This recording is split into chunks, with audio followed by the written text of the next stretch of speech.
Hello बच्चों, let's read the question and the question is why does manufacture of ammonia bye Haber's process require high pressure, low temperature and use of catalyst. तो इस question के अंदर हमें ammonia production के बारे में बताना है कि उसमें हाई प्रेशर, लो टेम्परेचर और यूज़ ऑफ कैटालिस्ट क्यों किया जाता है। तो उसके लिए सबसे पहले हम इक्वेशन लिखें।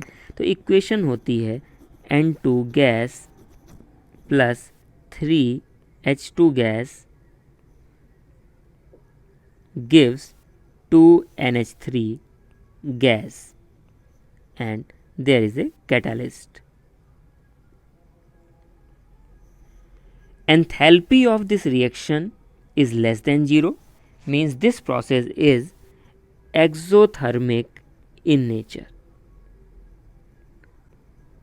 तो अब हम लोग आते हैं सबसे पहले इफ़ेक्ट पे, जो कि हमें पढ़ना है कि हाई प्रेशर क्यों यूज़ किया जाता है।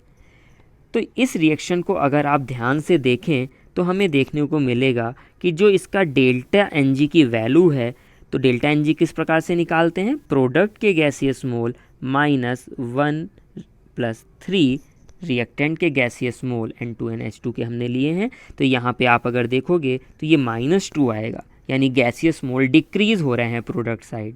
तो ये कॉन्सेप्ट होता है ली चैटलियर में कि on increasing the pressure reaction उस ओर जाएगी जहाँ पे गैसियस मोल डिक्रीज़ कर रहे हों, यानी ये रिएक्शन आपकी फॉरवर्ड डायरेक्शन में मूव करेगी। अब सेकेंड इफेक्ट पे आते हैं। सेकेंड इफेक्ट है लो टेम्परेचर। तो यहाँ आप ध्यान से देखें कि ये रिएक्शन जो है एक्सोथर्मिक है। तो एक्सोथर्मिक रिएक्शंस के लिए बोला ये जाता है कि टेम्परेचर अगर आप बढ़ाते हैं तो वो रिएक्शन बैकवर्ड जाती है, या कहें टेम्परेचर आप घटाएंगे तो वो रिएक्शन फॉरवर्ड जाएगी। तो आपको तो रिएक्शन फॉरवर्ड ले जानी है क्योंकि NH3 का प्रोडक्शन करना है, यानी आपको टेम्परेचर क्या रखना पड़ेगा, लो टेम्परेचर।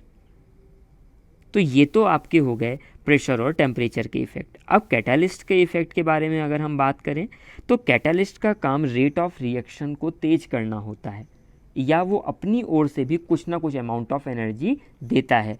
तो इसका कारण होता है ये N2 की bond energy. N triple bond N में बॉन्ड एनर्जी बहुत ज़्यादा हो जाने के कारण इसकी जो रेट ऑफ रिएक्शन होती है वो स्लो होती है, एक्टिवेशन एनर्जी की जो रिक्वायरमेंट है वो बहुत ज़्यादा होती है। इस वजह से हम यहाँ पर कैटालिस्ट का यूज़ करते हैं, और कैटालिस्ट यही काम क्या करता है कि कम एक्टिवेशन एनर्जी में करवा देता है। तो रेट ऑफ रिएक्शन आपकी तेज़ हो जाती है। रेट ऑफ रिएक्शन अगर तेज़ हो जाएगी तो टाइम टू अचीव इक्विलिब्रियम भी आपका तेज़ हो जाएगा, या कहें अमोनिया आपका कम समय में प्रोड्यूस हो जाएगा। तो इस वजह से ये तीनों चीज़ों का इस्तेमाल किया जाता है।